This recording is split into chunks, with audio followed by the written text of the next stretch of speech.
Hello दोस्तों, कुछ ही दिनों पहले मुझे पावर ग्रिड कंपनी का डिविडेंड आया। यहां पर मैं आपको पिछले 15 सालों का डेटा आपके सामने लाया हूं और मैजिक ऑफ डिविडेंड इन्वेस्टिंग को मैं इस वीडियो में आपके सामने समझाऊंगा। एक्सेल शीट में ये पूरा वीडियो रहने वाला है और हम ये जानने की कोशिश करेंगे कि पहले तो हमने पैसों के लिए काम किया, बहुत मेहनत की, लेकिन बाद में क्या पैसों ने हमारे लिए काम किया, वो चीज को हम समझने की कोशिश करेंगे। तो पावर ग्रिड का सबसे पहला डेटा जो हमको देखना है वो ये है कि वो डिविडेंड दे रही है या नहीं दे रही है। तो ये जैसे 2023 या 8 फरवरी बहुत ही रिसेंट है दोस्तों, 5 रुपए का डिविडेंड उन्होंने डिक्लेयर किया और इसी का ही पेमेंट अभी मुझे कुछ दिनों पहले आया। अगर आपको भी ये डिविडेंड आया है कमेंट जरूर करिएगा दोस्तों।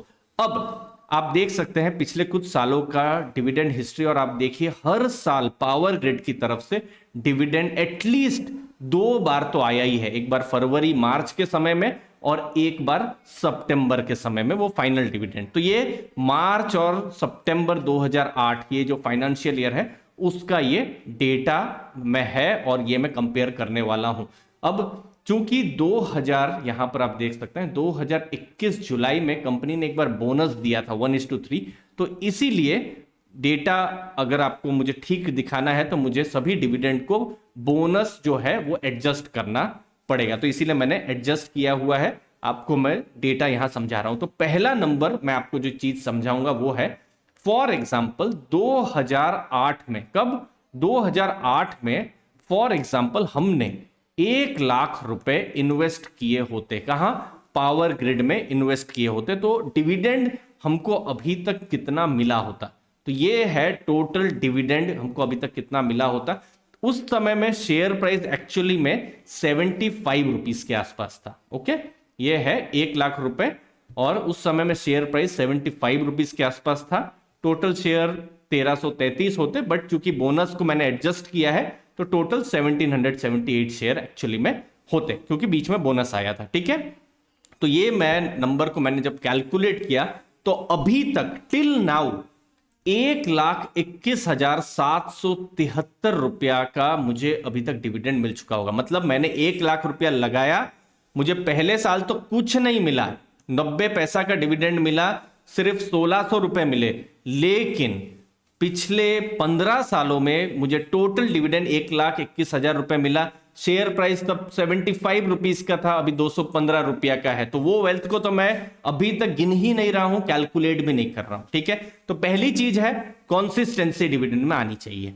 दूसरी, जब भी आप डिविडेंड कंपनी को एनालाइज करेंगे तो देखना है कि कंपनी डिविडेंड दे रही है, ग्रोथ कर रही है कि नहीं। कंसिस्टेंसी देखिए, लेकिन कंसिस्टेंट ग्रोथ भी होना चाहिए। तो फॉर एग्जांपल आपने 2008 में इन्वेस्ट किया होता, 90 पैसे का तब डिविडेंड था, अभी 2000 पिछला जो फाइनेंशियल ईयर है 14 रुपीज 75 पैसे का डिविडेंड, तो 20% का हमको 15 सालों में ग्रोथ देखने को मिला। अब आप कह सकते हैं कि चलो हमने उस समय में इन्वेस्ट नहीं किया था, लेट इन्वेस्ट किया था। फॉर एग्जांपल 2013 में इन्वेस्ट किया था तो 2 रुपया 6 पैसे का डिविडेंड था, तो भी आप देखिए 21% का डिविडेंड ग्रोथ।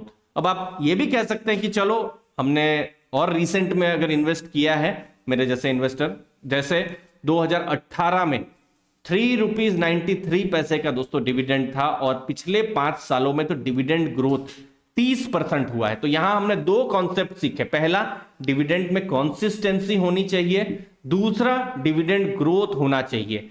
तो डिविडेंड ग्रोथ आप देख सकते हो अलग अलग टाइम पीरियड में 20%, 30% तक भी ग्रोथ है। तो यहां मैंने एक प्रोजेक्शन लिया है। अब देखिए, प्रोजेक्शन मतलब फ्यूचर की चीज है, फ्यूचर की चीजों तो हमको नहीं पता है क्या होने वाला है, लेकिन अगर मैं सिर्फ 15% का भी ग्रोथ लूं यहां पर, तो करंट डिविडेंड 14 रुपीज 75 पैसा है, तो 2027 में 30 रुपए के आसपास डिविडेंड आने की उम्मीद है। तो आप सोचिए 2008 में जिन इन्वेस्टर ने 75 रुपए में इस स्टॉक को खरीदा था, तो उनके लिए जो डिविडेंड यील्ड जो होगी वो 40%, यस 40% की डिविडेंड यील्ड हो जाएगी, जो कि एक बहुत ही फैसिनेटिंग डेटा है। एक तो डिविडेंड में इन्वेस्टिंग करके आपकी जो भी प्रिंसिपल अमाउंट थी वो तो निकल चुकी है, साथ में वेल्थ भी जो क्रिएट होनी है, जो भी पैसा है वो 2 गुना 3 गुना इनफैक्ट हो चुका है।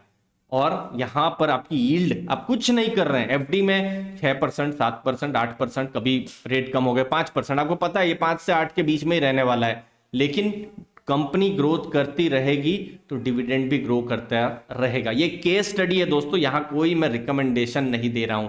अब यहां पर मैंने एक और केस क्या लिया कि समझ लीजिए जब आपने 1 लाख रुपए इन्वेस्ट किए थे, कब, 2008 में, उस समय में जो डिविडेंड आया था 1600 रुपए का आया था, हमने देखा ना, 90 पैसे का डिविडेंड आया था। तो डिविडेंड यील्ड 1.6% है। इसीलिए डिविडेंड इन्वेस्टिंग को बहुत अंडररेटेड माना जाता है, क्योंकि ये जो इन्वेस्टिंग है स्टार्टिंग में मजा नहीं देती है, थ्रिल नहीं देती है, जो कि शायद इन्वेस्टर्स को शायद ट्रेडिंग करके ऑप्शंस में मिल जाता है। पर मुझे नहीं पता पैसा कमा रहे हैं या नहीं कमा रहे हैं, बट वो थ्रिल मिलता है एटलीस्ट। लेकिन ये थ्रिल बिल्कुल नहीं देता है, बोरिंग है। 1.6%, आप कहेंगे 1 लाख रुपया में 1600 रुपया क्या है, कुछ नहीं। और अभी भी 2022-23 में इन्वेस्टर्स वही पूछ रहे हैं कि क्या है डिविडेंड में, उनको थोड़ा सा डिविडेंड मिल रहा है। लेकिन आप देखिए 2023-13 में, सॉरी, देखिए 3662 रुपया डिविडेंड हो गया। यील्ड आपने कुछ नहीं किया, 3.7% यील्ड। 2018 में 1 लाख रुपया आपने इन्वेस्टेड किया था, 7%, 7,000 रुपए का आपको डिविडेंड मिल गया। फिर 2022 में ये डिविडेंड, चूंकि 14 रुपीज 75 पैसा का डिविडेंड था, 19,667, मतलब यहां पर मैंने टैक्सेस को कैलकुलेट नहीं किया है दोस्तों। तो टोटल 20,000 रुपया आपको डिविडेंड मिला, जो कि स्टार्टिंग में आपको कुछ नहीं लग रहा था। स्टार्टिंग में आपने 1 लाख रुपया इन्वेस्ट किया, खाली 1600 रुपया डिविडेंड मिला था। लेकिन बाद में आप देखिए 20,000 का डिविडेंड हो गया। और अगर 15% भी अगर ग्रो होता रहा तो 2027 में शायद यही नंबर 50,000 से ऊपर भी जा सकता है। तो इसीलिए अगर हम डिविडेंड इन्वेस्टिंग की बात करें तो ये बहुत ही अंडररेटेड है। लेकिन यहां पर सही कंपनियों का होना भी बहुत ज्यादा जरूरी हो जाता है। और इंडिया में बहुत कम ऐसी कंपनियां हैं जो अपने शेयर होल्डर्स के साथ जो वेल्थ है वो शेयर करना चाहती हैं। तो लेकिन जो भी कंपनियां हैं, अगर वो शेयर होल्डर्स के साथ वेल्थ जनरेट करना चाहती है, वो बहुत ही अच्छा है। दूसरी चीज कि कंपनियों का प्रॉफिट ग्रोथ भी होना चाहिए। देखिए पावर ग्रिड का पावर ट्रांसमिशन का बिजनेस है, और ये पूरा बिजनेस जो है एक स्टेबल बिजनेस है। यहां पर बहुत 15, 20, 30% का प्रॉफिट ग्रोथ की उम्मीद नहीं कर सकते। ग्रोथ स्टॉक नहीं है, ये मैच्योर स्टॉक है। और यहां पर यही उम्मीद है कि इनका ग्रोथ धीरे धीरे होता रहे और कंपनी अपना डिविडेंड को बढ़ाती रहे दोस्तों। तो इस सीरीज में हमने पावर ग्रिड के बारे में बात की। अभी भी बहुत सारे स्टॉक्स आने वाले हैं जब हम डिविडेंड इन्वेस्टिंग के बारे में बात करेंगे। आप अपने व्यूज कमेंट सेक्शन में जरूर बताइएगा। और हमारा जो टेलीग्राम ग्रुप है दोस्तों, उसको भी आप ज्वाइन कर सकते हो। मुझे उम्मीद है आपको वैल्यू जरूर मिलेगी, जहां पर हम personal finance, financial freedom, mutual fund, stock analysis के बारे में बात रेगुलरली करते हैं। थैंक यू दोस्तों, धन्यवाद।